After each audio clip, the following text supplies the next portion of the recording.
এমন একটা দিন আমার জীবনে আসবে সত্যিই ভাবতে পারিনি। একটা মায়ের কাছে যে কতটা কষ্টের সেটা শুধুমাত্র একটা মাই বোঝে। তো hello guys, welcome to my channel Tumpa লাইফস্টাইলে সবাইকে স্বাগত।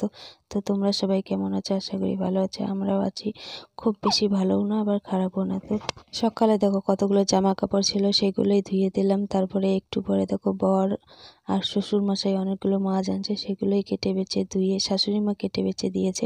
আমি শুধু এখন রান্না করব। তারপরে দেখো স্নান টান করা হয়ে গেছে। এখানে দেখো ভাতটা বসিয়ে দিয়েছি গ্যাসের মধ্যে, আর সবজিটা উনুনের মধ্যেই রান্না করব, কারণ গ্যাসের মধ্যে সব কিছু রান্না করা আমাদের মধ্যে সম্ভব না।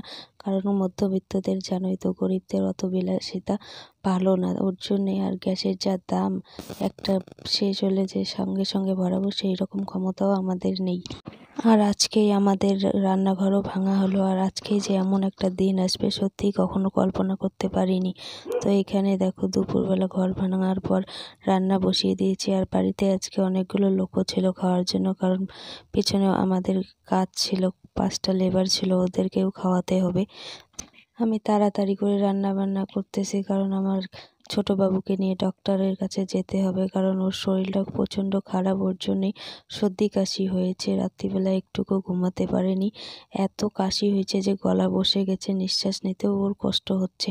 ওর জন্য সকালবেলা রাত্রিবেলা আর যাইনি ডক্টরের কাছে, কারণ অত রাত্রিবেলা যাওয়ার মতো অবস্থা ছিল না। তো ভাবলাম সকালবেলা হোক, তারপরেই ওকে নিয়ে যাব। তো সকালবেলায় দেখো বাড়িতে আবার ঘরটাও আজকেই ভাঙার কথা ছিল, তো ওটা ভাঙা তো লাগবেই, লোক এসেছে, ভাঙা লাগবে। ওর জন্য ঘর ভাঙা চালু হয়ে গেছে। তো ঘর ভাঙা হলো, আমি তাড়াহুড়ো করে সব কিছু রান্না করলাম। ও রান্না করার পর ওদেরকে খেতে দিয়ে ওরা পিছনেই খাবে, বাড়ির পিছনে একটা জায়গা আছে, ওখানেই খাবে। তারপরে আমি রেডি হয়ে ওকে নিয়ে ডক্টরের কাছে যাব। এখন তোমরা ভাবতে পারো যে বাচ্চার রাত্রিবেলা এত শরীর খারাপ হয়েছে, এখনও ডক্টর দেখাতে নিয়ে যায়নি কেন?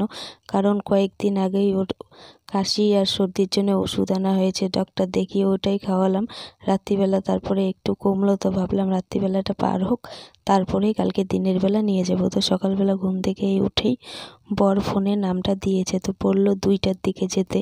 তো সকালবেলা 8টার দিকেই ঘর ভাঙার লোক এসেছিলো। ঘর ভাঙতে তো আর বেশি টাইম লাগে না, ছোট ঘর ছিল, রান্নাঘর, ভাঙাচেরা ঘর এমনিই ছিল, ওর জন্য তাড়াতাড়ি ভাঙা হয়ে গেছে। তারপরে আমি গ্যাসে আর চুলার মধ্যে সব কিছু রান্না করে নিলাম। ডাক্তার ওকে দেখার সঙ্গে সঙ্গে হসপিটাল লিখে দিল। তো যেয়ে হসপিটালে ভর্তি হলাম, ওকে আইসিইউতে রাখা হলো। কী যে কষ্টের দিন গেল না।